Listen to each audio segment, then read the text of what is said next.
Bonsoir Thomas. Vous êtes avec un manifestant, Jérôme, qui est porte-parole Sud Énergie. Allez-y. Tout à fait, on est à l'arrière du cortège où la situation est plus calme et je me trouve actuellement avec Jérôme Schmitt qui est porte-parole Sud Énergie. Première question, quel bilan vous tirez de cette journée de mobilisation ici à Paris? Alors moi de toute ma vie, j'ai jamais vu une mobilisation aussi énorme. Énorme.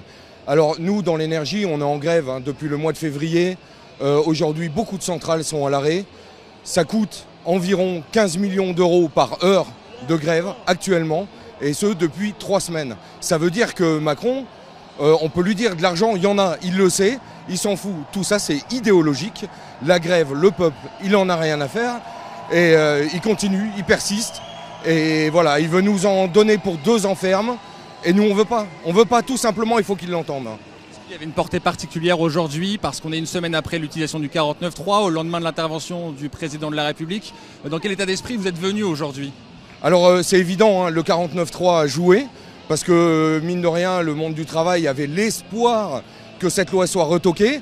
Ça serait mal connaître les Républicains qui sont en réalité des macronistes. Enfin, je veux dire, Macron a pris la tête de la bourgeoisie dans le pays. Du coup, c'est une réaction et c'est qu'un début, c'est le début de quelque chose.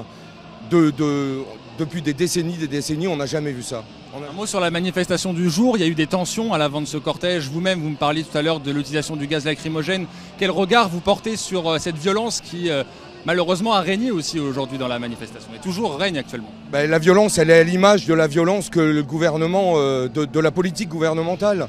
En réalité, on a un cortège, on est tranquille, on est solidaire, on est en tête de cortège et on se fait régulièrement arrêter, gazer, matraquer, des copains, voilà. Les manifestants laissent passer les pompiers pour intervenir quand il y a des malaises. Et on dirait bien que maintenant les CRS ont décidé de ne plus les laisser passer, puisque là sur le trottoir juste à côté de nous, il y a quelqu'un depuis 20 minutes qui fait un malaise et qu'on a pris en charge d'ailleurs. C'est pour ça qu'on est là dans cette petite rue un peu à l'écart, pour sécuriser un peu pour faire le travail que la police pourrait faire finalement. Merci beaucoup Jérôme Schmitt d'avoir répondu à nos questions en direct aujourd'hui au sein de la manifestation parisienne. Merci Thomas Bonnet, Jules Bedeau aussi, il est 18h22, on est en direct sur Europe 1 et CNews pour vivre cette 8e journée de mobilisation contre la réforme des retraites. Jeanne Cancard, vous